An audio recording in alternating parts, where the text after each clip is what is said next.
வணக்கம் நண்பர்களே. இன்னைக்கு நாம பனிசக்தி கொண்ட இளவரசியை பத்தி தான் பார்க்க போறோம்.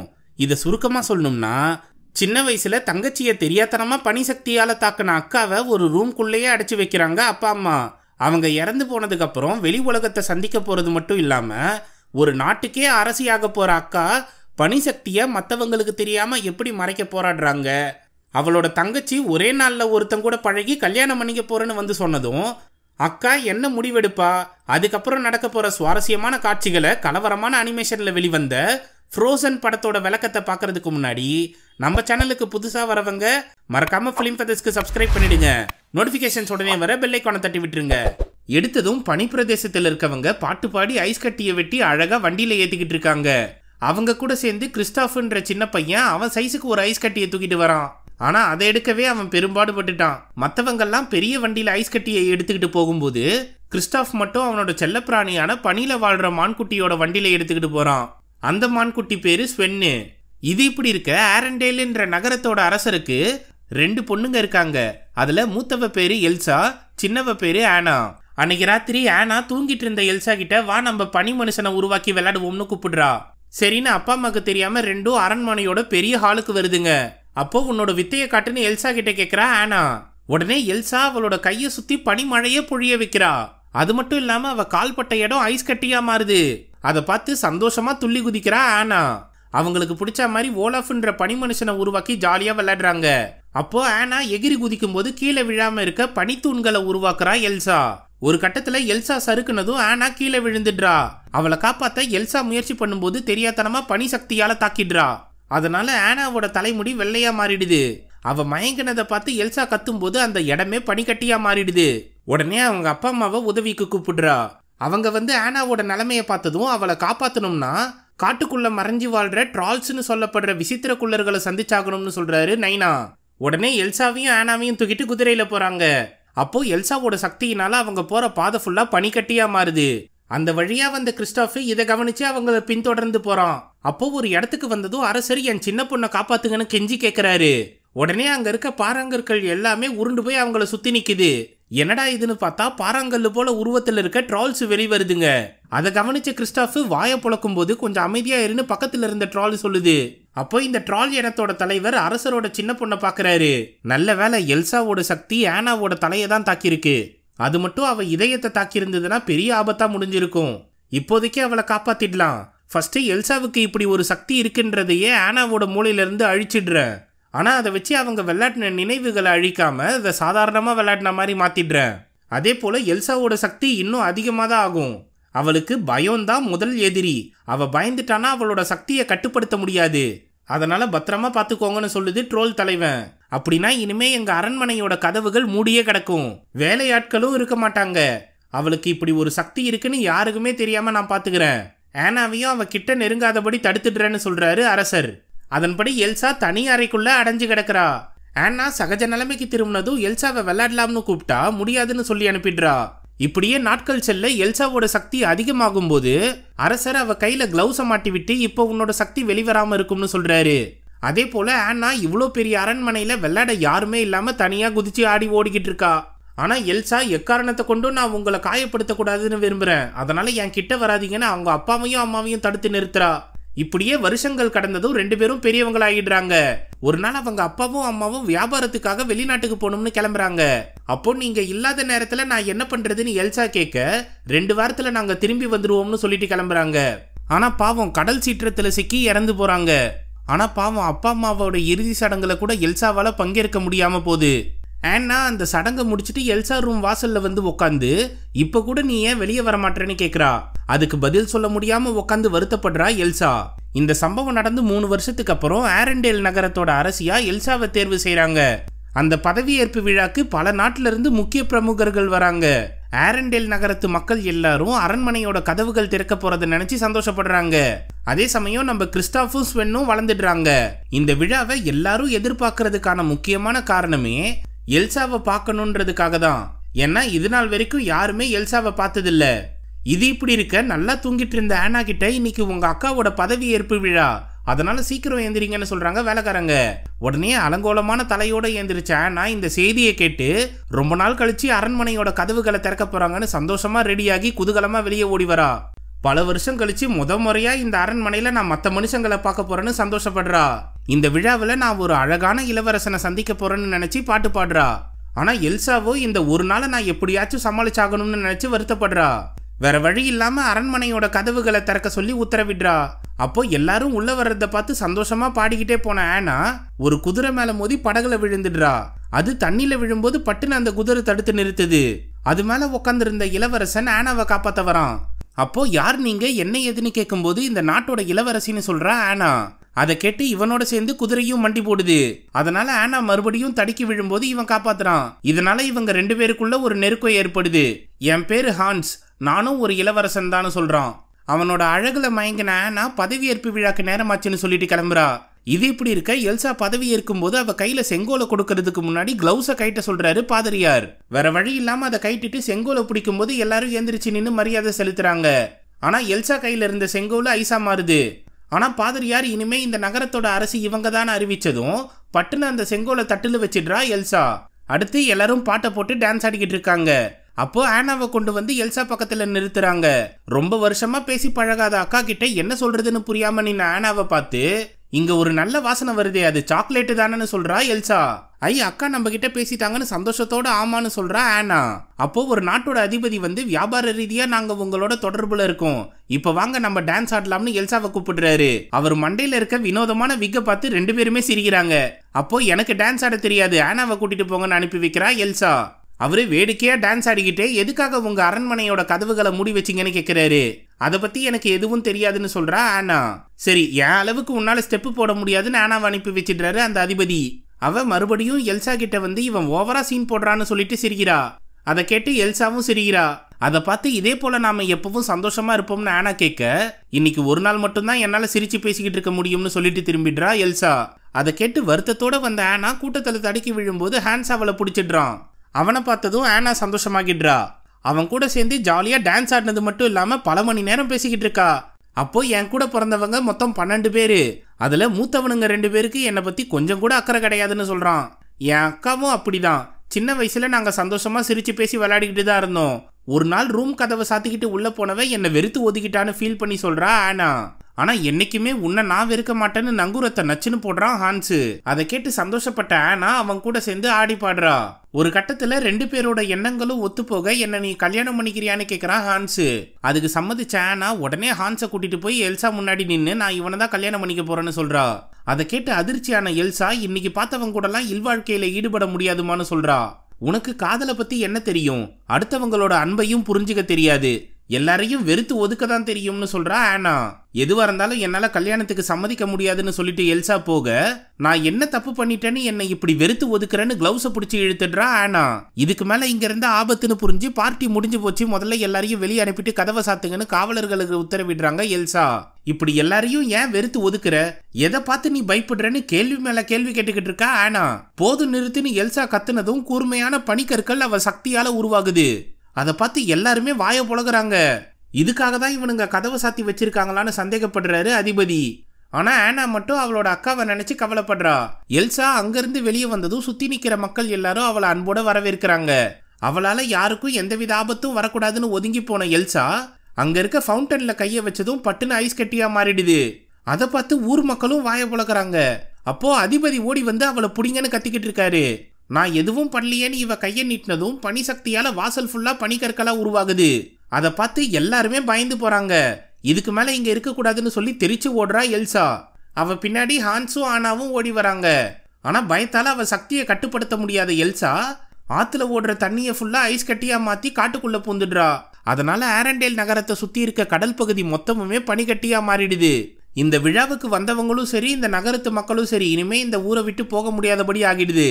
அப்போ உனக்கு இந்த சக்தியை பத்தி தெரியுமான்னு ஆனா கிட்ட கேட்கறான் ஹான்ஸ். எனக்கு எதுவும் தெரியாது, ஃபர்ஸ்ட் நான் போய் எல்சாவை திருப்பி கூட்டிட்டு வரணும்னு சொல்றா ஆனா. அப்போ உன்கிட்டயே அந்த மாயாஜால சக்தி இருக்கா, நீயும் ஒரு அரக்கியான்னு கேட்கிறாரு அதிபதி. எனக்கு எந்தவித சக்தியும் கிடையாது, எங்க அக்கா அரக்கியும் கிடையாது. நான் அவளை சீண்டி வம்பிழுத்ததால தான் அவ சக்தியை பயன்படுத்த வேண்டியதா போயிடுச்சு. அவ யாருக்கும் எந்தவித ஆபத்தும் வரக்கூடாதுன்னு தான் நினைப்பா. அதனால நான் போய் அவளை கூட்டிட்டு வரேன்னு சொல்றா ஆனா. எதுக்கும் நீ கொஞ்சம் ஜாக்கிரதையா இருன்னு ஹான்ஸ் சொல்ல, அவன் என் அக்கா, அவளை பார்த்து நான் ஏன் பயப்படணும், அதனால நான் அவளை திரும்பி கூட்டிட்டு வர வரைக்கும் இந்த இடத்த நீ பத்திரமா பார்த்துக்கோன்னு ஹான்ஸ் கிட்ட சொல்லிட்டு போறா. அதே சமயம் பயந்து ஓடி வந்த எல்சா, இது நாள் வரைக்கும் என் சக்தியை நான் வெளிக்காட்டாம இருந்தேன், ஆனா இப்போ எல்லாருக்கும் என் சக்தியை பத்தி தெரிஞ்சிடுச்சு, இதுக்கப்புறம் நான் ஏன் பயப்படணும், இனிமே என்னால யாருக்கும் எந்தவித ஆபத்தும் வரப்போறதில்ல, நான் ஏன் ஒரு ரூம்குள்ளேயே முடங்கி இருக்கணும், என் சக்தியை கட்டுப்படுத்த நினைக்கணும், இனிமே எனக்கு யாரும் தேவையில்ல, நானே இந்த பனிக்காட்டோட இளவரசி ஆகிடுறேன்னு சொல்லி அந்த இடத்துலயே ஒரு கோட்டையை உருவாக்கிடுறா. அது மட்டும் இல்லாம அவ சின்ன வயசுலயே உருவாக்கின ஸ்னோமேன் ஓலஃபையும் வர வச்சிடுறா. எதை பத்தியும் கவலைப்படாம அங்க தன்னந்தனியா வாழ தொடங்குறா. இன்னொரு பக்கம் எல்சாவை தேடி வந்த ஆனாவை குதிரை கவுத்து விட்டு போடுது. அங்கிருந்து தனியா மலை ஏறலாம்னு பார்த்தா தடிக்கு தண்ணியில விழுந்துடுறா. அதனால உறைஞ்சி போன ஆனா தூரத்துல இருக்க வீட்டுல புகை வர்றதை கவனிச்சு உடனே அங்க போறா. அப்பதான் அது வீடு இல்ல, பனில பயணம் செய்யறவங்களுக்கு தேவையான பொருட்களை விற்கிற கடைன்னு தெரிஞ்சுக்கிறா. அந்த சமயம் கிறிஸ்டாப் அங்க வந்து அவனோட ஸ்வென்னுக்கு தேவையான கேரட்டு, ஐஸ் கட்டியை உடைக்க தேவையான டூல்ஸையும் கயிறையும் வாங்குறான். அந்த கடைக்காரன் மொத்தமா சேர்த்து 40 ரூபான்னு கேட்டா இவன் 10 ரூபா தான் வச்சிருக்கேன்னு சொல்றான். அப்போ கிறிஸ்டாஃபு கிட்ட நீ மாய சக்திகள் கொண்ட இளவரசியை பாத்தியான்னு கேட்கிறா ஆனா. ஆமா பார்த்தேன், இப்ப என்ன அதுக்கு, நானே இந்த கேவலமான கடைக்காரங்கிட்ட பேரம் பேசிக்கிட்டு இருக்கேன்னு புலம்புறான். அதை கேட்டு கடுப்பாக்கி கிறிஸ்டாஃபை தூக்கி வெளியே போடுறான் கடைக்காரன். அட போங்கையான்னு சொல்லி ஸ்வென் கிட்ட கேரட்டை வாங்க முடியாம போச்சு, இருந்தாலும் நாம தங்கறதுக்கு ஆள் இல்லாத வீடு ஒன்று இருக்குன்னு சொல்லிட்டு உள்ள போய் நெருப்பை மூட்டி ஜாலியா பாட்டு பாடிக்கிட்டு இருக்கான். அங்க வந்த ஆனா கிறிஸ்டாஃப் வாங்கணும்னு நினைச்ச எல்லாத்தையும் அவன் மூஞ்சில தூக்கி வீசிட்டு என்னை அந்த பனிமலைக்கு மேல உடனே அழைச்சிட்டு போன்னு சொல்றா. எனக்கு தேவையானதெல்லாம் வாங்கி கொடுத்துட்டேன்றதுக்காகலாம் உன் பேச்சுக்கு ஆட முடியாது, காலையில தான் கூட்டிட்டு போக முடியும், இப்போ போய் படுன்னு சொல்றான் கிறிஸ்டாஃப். ஆனா நாம இப்பவே கிளம்பி ஆகணும்னு ஒத்த காலில் நிக்கிறா ஆனா. வேற வழி இல்லாம அவளை கூட்டிட்டு கிளம்பி போறான். அப்போ எதுக்காக அரசி ஊரை விட்டு கிளம்பி போனாங்கன்னு கேக்குறான். அவன் நடந்த விஷயத்த சொன்னதும், யாராவது ஒரே நாள்ல பார்த்தவனை காதலிச்சு கல்யாணம் பண்ண போறேன்னு சம்மதம் கேட்பாங்களா, உங்க அப்பா அம்மா உனக்கு அந்நியர்களை பத்தி சொல்லி கொடுத்தது இல்லையான்னு கேக்குறான் கிறிஸ்டாஃப். ஆமா ஆமான்னு சலிச்சுக்கிட்டே சொல்லி தள்ளி போய் உட்கார்றா ஆனா. நீ விரும்புறவனோட பழக்க வழக்கங்கள் என்ன, அவன் எதை பார்த்து கோவப்படுவான், அவனுக்கு எதெல்லாம் பிடிக்காதுன்னு உனக்கு எதுவுமே தெரியாதுல்ல, அப்புறம் எப்படி அவனை கல்யாணம் பண்ணி வைக்கணும்னு உங்க அக்கா கிட்ட போய் கேட்டேன்னு கேக்குறான். உண்மையான காதலுக்கு கண் இல்லைன்றத பத்தி நீ கேள்விப்பட்டது இல்லையா, சரி உனக்கு காதலை பத்தி என்ன தெரியும்னு கேக்குறா ஆனா. எம்மாடி எனக்கு எதுவும் தெரிய தேவையில்ல, ஃபர்ஸ்ட் கொஞ்சம் அமைதியா இரு, இங்க ஏதோ தப்பா தெரியுதுன்னு விளக்க வச்சு உத்து பார்த்தா ஓநாய் கூட்டம் இவங்களை சுத்து போட்டு நிக்குது. உடனே ஸ்வென்னை வேகமா ஓட சொல்லிட்டு ஓநாய்களை சமாளிக்கிற வேலையை பாக்குறாரு கிறிஸ்டாஃப். கூட சேர்ந்து ஆனாவும் உதவி பண்றா. அப்போ ஒரு ஓநாய் கிறிஸ்டாஃபை கடிச்சு கீழே இழுத்ததும் துணியை பத்த வச்சு ஓநாய் மேல தூக்கி வீசுறா ஆனா. அதனால உயிர் பழைச்ச கிறிஸ்டாஃப் மறுபடியும் வண்டியில ஏறி வந்துடுறான். ஆனா இந்த ஓநாய்கள் இவங்களை வெறித்தனமா விரட்டிக்கிட்டு வருதுங்க. அப்போ எதிர்க்க இருந்த பள்ளத்தாக்க பார்த்த கிறிஸ்டாஃப் பட்டுன்னு ஆனாவை ஸ்வென் மேல ஏத்தி விட்டுடுறான். அது வேகமா போய் எகிரி அந்தாண்ட குதிச்சிடுது. பின்னாடியே உக்காந்துட்டு இருந்த கிறிஸ்டாஃப் வண்டியை கீழே தள்ளி விட்டு அழகா எகிரி குதிச்சிடுறான். ஆனா பிடிமானம் இல்லாம கீழே சறுக்கிட்டு போறான். இவங்களை விரட்டிட்டு வந்த ஓநாய்கள் எதுவும் பண்ண முடியாம அப்படியே திரும்பி போயிடுதுங்க. அப்போ ஆனா தான் கயத்தை போட்டு ஸ்வென் உதவியோட கிறிஸ்டாஃபை காப்பாத்திடுறா. அவன் உயிர் பொழைச்சதை நினைச்சு சந்தோஷப்படுறதை விட வண்டி போச்சேன்னு வருத்தப்படுறான். கவலைப்படாத, நிச்சயமா நான் உனக்கு புது வண்டியை ரெடி பண்ணி தரேன், இதுக்கு மேல நீ எனக்கு உதவி செய்ய முன் வர மாட்டேன்னு தெரியும், அதனால நானே போய்க்கிறேன்னு சொல்லிட்டு கிளம்புறா ஆனா. அப்போ இவளால தனியா போகவும் முடியாது, இவ செத்துட்டானா நம்மளுக்கு புது வண்டியும் கிடைக்காது, அதனால நாம உதவி செய்வோம்னு ஸ்வென் கிட்ட சொல்லி அவளை கூட்டிட்டு போறான். அங்கிருந்து மலையேறி வந்ததும் மரங்கள்ல அழகழகா பனிக்கட்டிகள் தொங்குறத பார்த்து வாயை புழக்கிறாங்க. அப்போ குளிர்காலம் எவ்வளவு அழகானது தெரியுமான்னு இன்னொரு குரல் கேக்குது. நம்மளை தவிர்த்து இங்க வேற யாருடா இருக்கான்னு பார்த்தா பனில உருவான ஓலாஃப் வந்து நிக்குது. அதை பார்த்ததும் ஆனா பதறி போய் தலையை எட்டி உதைகிறா. இது என்ன விசித்திரம்னு அதை தூக்கி வீசுறான் கிறிஸ்டாஃப். அப்போ தலைகிலா மாட்டின தலையை சரி பண்ணிட்டு நீ யாரு என்ன ஏதுன்னு கேட்கறா ஆனா. என் பேரு ஓலாஃப்னு சொன்னதும் நிச்சயமா இதை எல்சா தான் உருவாக்கியிருப்பான்னு தெரிஞ்சுக்கிட்டு அழகா அவ வச்சிருந்த கேரட்டை ஓலாஃபுக்கு மூக்கு மாதிரி சொருவி விடுறா. சரி உன்னை உருவாக்கின எல்சா எங்க இருக்கான்னு கேட்க, ஆமா நீ எதுக்கு எல்சாவை பத்தி கேட்கறேன்னு ஓலாஃப் கேக்குது. அவ எங்க நகரத்தையே பனிக்கட்டியா மாத்திட்டா, அதை மறுபடியும் சரி பண்ணணும், சூரிய வெளிச்சத்தை நாங்க பார்க்கணும்னு சொல்றான் கிறிஸ்டாஃப். அதை கேட்டதும் வெயில் காலம் எனக்கும் ரொம்ப பிடிக்கும்பா, பச்சை பசேர்னு இருக்க புல்வெளியில நான் ஆடி பாடணும், பீச்சில் படுத்துக்கிட்டே சூரிய ஒளியை ரசிக்கணும், பறந்து விரிஞ்ச இந்த உலகத்தோட அழகை வெயில் காலத்துல ரசிக்கிற ஒரே பனிமனிதன் நானாதான் இருக்கணும்னு சொல்லுது ஓலாஃப். அதை கேட்டு வெயில் பட்டா இது உருகிடுன்ற உண்மையை நான் சொல்லிடுவான்னு கேட்கறான் கிறிஸ்டாஃப். தயவு செஞ்சு வாய மூடுன்னு சொல்றா ஆனா. அப்போ வாங்க போய் எல்சாவை பார்த்து வெயில் காலத்தை கொண்டு வரலாம்னு சந்தோஷமா போகுது ஓலாஃப்.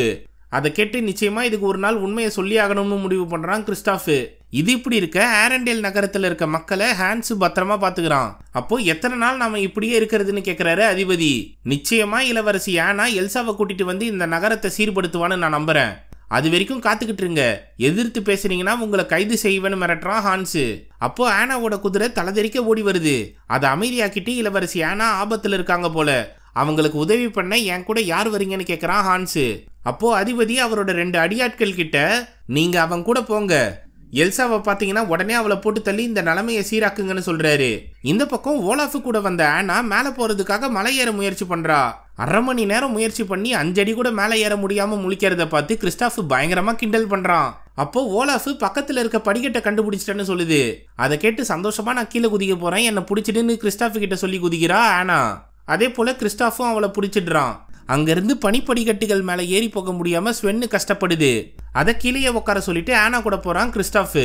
அங்க இருந்த பிரம்மாண்டமான பனி அரண்மனைக்குள்ள நுழையறதுக்கு முன்னாடி நீங்க வெளியவே நில்லுங்கன்னு ஓலாஃபையும் கிறிஸ்டாஃபையும் ஒதுக்கி வச்சுட்டு போறா ஆனா. என் வாழ்க்கையே பனிக்கட்டியால தான் ஓடுது, அதால உருவான அரண்மனையை பார்க்க விட மாட்டேன்னு ஃபீல் பண்றான் கிறிஸ்டாஃப்.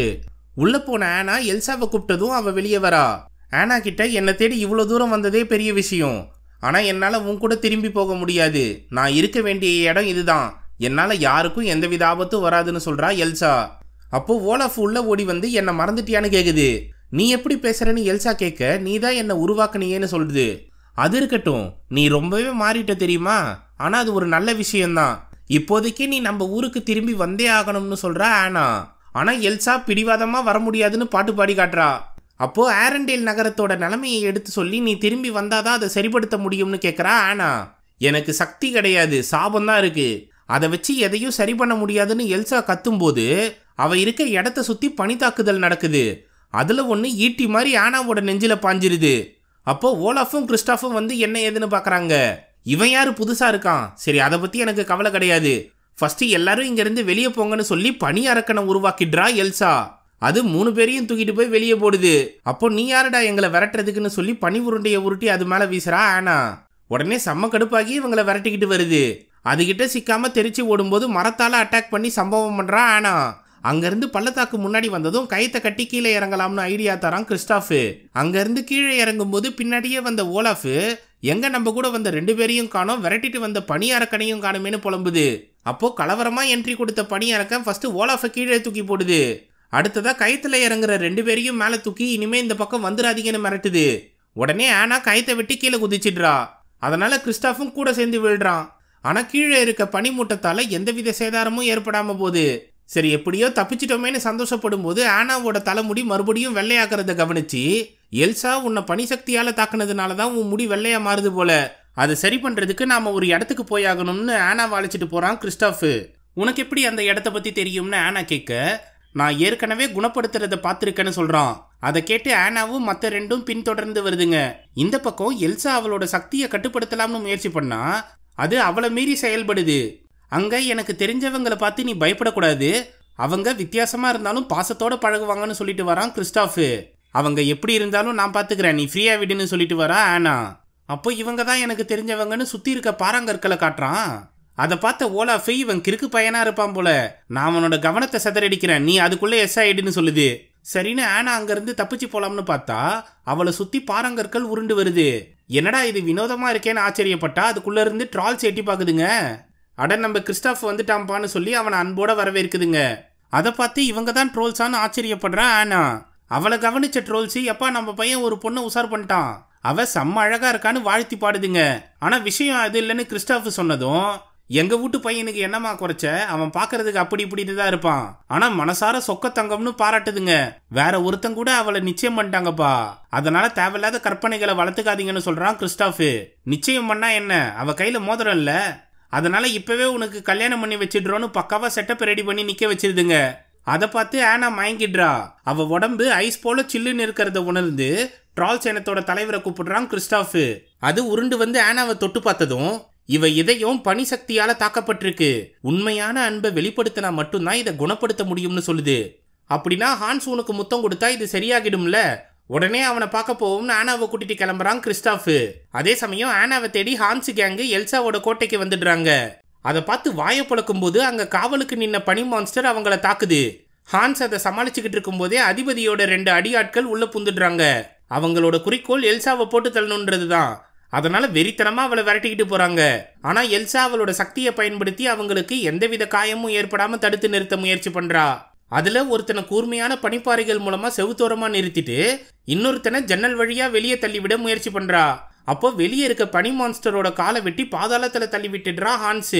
அடுத்ததா அடிச்சு புடிச்சு உள்ள வரும்போது எல்சா இவங்க 2 பேரையும் தாக்கிட்டு இருக்கிறத கவனிச்சு மத்தவங்க சொல்றபடி நீங்க ஒரு மான்ஸ்டரா செயல்படாதீங்கன்னு கத்துறான்.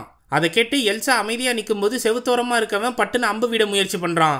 ஹான்ஸ் அவனை தடுக்கிறப்போ அம்பு மேல இருக்க அலங்கார ஐஸ்ல பட்டு கீழே தள்ளிடுது. அதுல சிக்காம எல்சா எகிரி குதிச்சு வரும்போது மயங்கி விழுந்துடுறா. கொஞ்ச நேரம் பொறுத்து கண் விழிச்சா அவங்க ராஜ்யத்தோட பாதாள சிறையில் அடைச்சு வச்சிருக்காங்க. அவகிட்ட எப்படியாச்சும் இந்த நகரத்தை பனிக்காலத்துல இருந்து கோடை காலமா மாத்திடுன்னு கேக்குறான் ஹான்ஸ். அதுதான் என்னால முடியாத விஷயமாச்சே. நான் இங்க இருந்தா உங்க எல்லாருக்கும் தான் ஆபத்து. அதனால திரும்பி என்னை என் கோட்டைக்கே அனுப்பி வைங்கன்னு கேக்குறா. நான் இதை பத்தி மத்தவங்க கிட்ட பேசிட்டு வரேன்னு சொல்லிட்டு போறா ஹான்ஸ். அப்பதான் எல்சாவோட கைகளுக்கு இரும்பு காப்புகள் போட்டு கட்டி வச்சிருக்கிறத காட்டுறாங்க. ஆனா அதுவும் ஐஸா மாறுது. அப்போ ஹான்ஸ் மத்த முக்கிய பிரமுகர்கள் கிட்ட இந்த விஷயத்த சொல்லிட்டு நான் மறுபடியும் ஆனாவை தேடி கிளம்ப போறேன்னு சொல்றாரு. ஏன்பா இந்த ஆரண்டேல் நகரத்துக்கு இப்ப நீ மட்டும்தான் நம்பிக்கை நட்சத்திரமா இருக்க. அதனால நீ எங்கேயும் போக கூடாதுன்னு சொல்றாங்க. அதே சமயம் ஆனாவை தூக்கிட்டு ஸ்வென் உதவியோட வெறித்தனமான வேகத்துல வரான் கிறிஸ்டாஃப். அவன் கூடவே சறுக்கிட்டு வந்த ஓலாஃப் நான் தனியா பிரிஞ்சு போறேன், உங்களை அப்புறமா வந்து சந்திக்கிறேன்னு வேற வழியா போகுது. இவன் பக்காவா ஆனாவை கொண்டு வந்து கோட்டை முன்னாடி நின்னதும் அங்க வேலை செய்யறவங்க எல்லாம் கதவை திறந்து அழகா ஆனாவை தூக்கிட்டு போறாங்க. அவளை பத்திரமா கொண்டு போய் ஹான்ஸ் கிட்ட ஒப்படைங்கன்னு சொல்றான் கிறிஸ்டாஃப். சரின்னு கதவை சாத்திட்டு உள்ள போனதும் நம்பாலு தனியா நின்று ஃபீல் பண்றாப்புல. அதே சமயம் ஆனாவை தூக்கிட்டு உள்ள வந்து ஹான்ஸ் கிட்ட காட்டுறாங்க. அவளை பார்த்ததும் ஹான்ஸ் பயங்கரமா சந்தோஷப்படுறான். உடனே அவன்கிட்ட எனக்கு ஒரு முத்தம் கொடுன்னு கேட்குறா. அப்போ அங்கிருந்து மற்றவங்க எல்லாம் கிளம்பி வெளியே போறாங்க. ரூம் காலியானதும் என்ன விஷயம், எதுக்காக முத்தம் கேட்குறேன்னு ஹான்ஸ் கேட்க, எங்க அக்கா என்னோட இதயத்தை பனி சக்தியால தாக்கிட்டா, அதை குணப்படுத்த உண்மையான அன்பால மட்டும்தான் முடியும்னு சொல்லியிருக்காங்க. அதனாலதான் நீ எனக்கு முத்தம் கொடுத்தாகணும்னு சொல்றா ஆனா. அதை கேட்டதும் அன்போட அவ பக்கத்துல நெருங்கி வந்த ஹான்ஸ், முத்தம் கொடுக்காம ஒரு குடும்பத்தோட கடைசி வாரிசோட நிலைமை என்ன தெரியுமா, அவனால கடைசி வரைக்கும் அரசனாகவே முடியாது. அதை நான் எப்படியாச்சும் மாத்தி ஆகணும்னு தான் உங்க அக்காவை உசார் பண்ண இங்க வந்தேன். ஆனா அவ கிட்ட கூட என்னால நெருங்க முடியல. அப்பதான் நீயே வந்து என் வலையில விழுந்த. சரி உன்னை கட்டிக்கிட்டு அப்புறமா அவளை போட்டு தள்ளிடலாம்னு யோசிச்சேன். ஆனா அவளே அவ தலையில மண்ணவாரி கொட்டிக்கிட்டு இங்க இருந்து தப்பிச்சு போயிட்டா. அவளை திரும்பி கொண்டு வரேன்னு சொல்லிட்டு நீ போயிட்ட. சரி எப்படியும் உன் கதையை முடிக்கலாம்னு தான் உன்னை தேடி வந்தேன். ஆனா நீ என் கையில சிக்கல, உங்க அக்கா தான் மாட்டினா. இப்போ உன் முடிவு நெருங்கிடுச்சு. அடுத்ததா உங்க அக்காவை போட்டு தள்ளிட்டு கோடை காலத்தை வர வச்சதும் இந்த மக்களே என்ன அரசரா ஏத்துப்பாங்க. இதுக்கப்புறம் என்ன யாராலையும் தடுக்க முடியாதுன்னு சொல்லிட்டு கதவை சாத்திட்டு போயிடுறான். அப்போ ஹான்ஸோட சுயரூபத்தை புரிஞ்சுக்கிட்ட ஆனா யாராவது என்ன காப்பாத்துங்களேன்னு கத்த கூட முடியாம மயங்கி விழுந்துடுறா. அவளோட தலைமுடி வேற ஃபுல்லா வெள்ளையா மாறிடுது. அப்போ ஹான்ஸ் மத்த முக்கிய புள்ளிகள் முன்னாடி சோகமா நடந்து வர மாதிரி சீன் போடுறான். அவன்கிட்ட என்ன ஆச்சுன்னு கேட்டதும் ஆனா இறந்துட்டா. எல்சா தான் அவ பனிசக்தி மூலமா ஆனாவை கொன்னுட்டா. நாங்க கல்யாணம் பண்ணிக்கிறதுக்கு முன்னாடியே இப்படி ஒரு பெருந்துயரத்தை என்னால எப்படி ஏத்துக்க முடியும்னு சொல்லி அழுவுறான். கவலைப்படாதப்பா, இனிமே இந்த ராஜ்யத்தை நீயே வழி நடத்து. எல்சாவுக்கு என்ன தண்டனை கொடுக்கறதுன்னு நீயே சொல்லுன்னு கேக்குறாங்க. உடனே அவன் போட்ட திட்டத்தின்படி எல்சா பண்ண துரோகத்துக்கு மரண தண்டனையை கொடுப்போம்னு சொல்றான். அதுக்கு மற்றவங்களும் ஒத்துக்கிறாங்க. உடனே போய் அவளை போட்டு தள்ளலாம்னு வரும்போது எல்சா அவ பனிசக்தியால கை விலங்க உடைச்சி தள்ளிட்டு செவுத்த பெத்துட்டு அங்கிருந்து தப்பிச்சு போறா. கொஞ்ச நேரம் கழிச்சு வந்த ஹான்ஸ் அவ தப்பிச்சு போனதை நினைச்சு கடுப்பாவறான். இன்னொரு பக்கம் ஆனாவை பத்தி யோசிச்சுக்கிட்டே வந்த கிறிஸ்டாஃப திரும்பி ஊர் பக்கமே போக சொல்லுது ஸ்வென்னு. அவன் முடியாதுன்னு சொன்னாலும் வம்புக்குனா கொம்பால தூக்கி வீசுது. அப்போ ஆரண்டேல் நகரத்துல பனி சூறாவளி சுத்திக்கிட்டு இருக்கிறத கவனிச்சு உடனே அங்க ஓடி போறான். இந்த பக்கம் ஆனா உயிருக்கு போராடிக்கிட்டு இருக்கும்போது அழகா கதவை திறந்து உள்ள வருது ஓலாஃப்.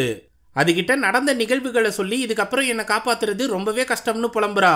சரி எதுவா இருந்தாலும் ஃபர்ஸ்ட் உன்னை சூடாக்குவோம்னு சொல்லிட்டு நெருப்பை கொளுத்துது ஓலாஃப்.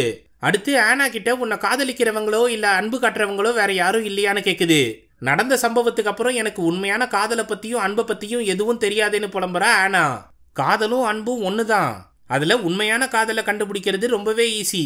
தான் செய்யற வேலையை விட்டு உனக்காக முன்னாடி வந்து உதவி செய்யறவன் தான் உண்மையான காதலன். அப்படி பார்த்தா கிறிஸ்டாஃப் தான் உன்னை உண்மையா நேசிக்கிறான்.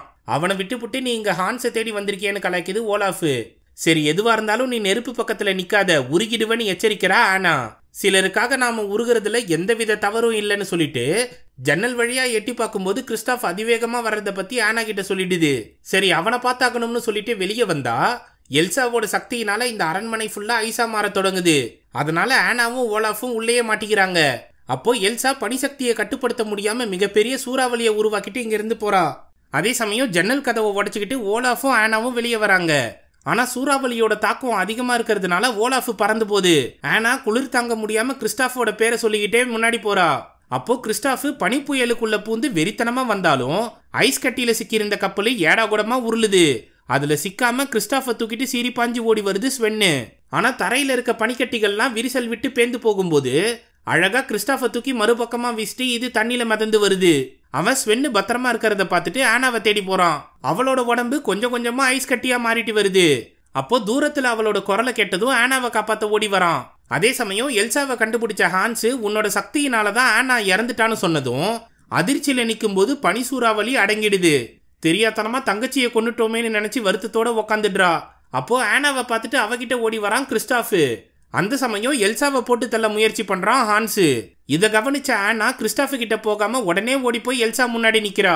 அப்போ ஹான்ஸ் சரியா எல்சாவை வெட்ட வரும்போது ஆனா முழு பனி சிற்பமாவே மாறிடுறா. ஆனா கத்திப்பட்டு அந்த சிலை உடையாம ஹான்ஸை தூக்கி வீசுது. இதை பார்த்த எல்சா தங்கச்சி சிலையா மாறிட்டாளேன்னு நினைச்சு கட்டி தழுவி கதறி அழுவுறா. அங்க வந்த கிறிஸ்டாஃபும் ஆனாவை காப்பாற்ற முடியாம போச்சேன்னு நினைச்சு வருத்தப்படுறான்.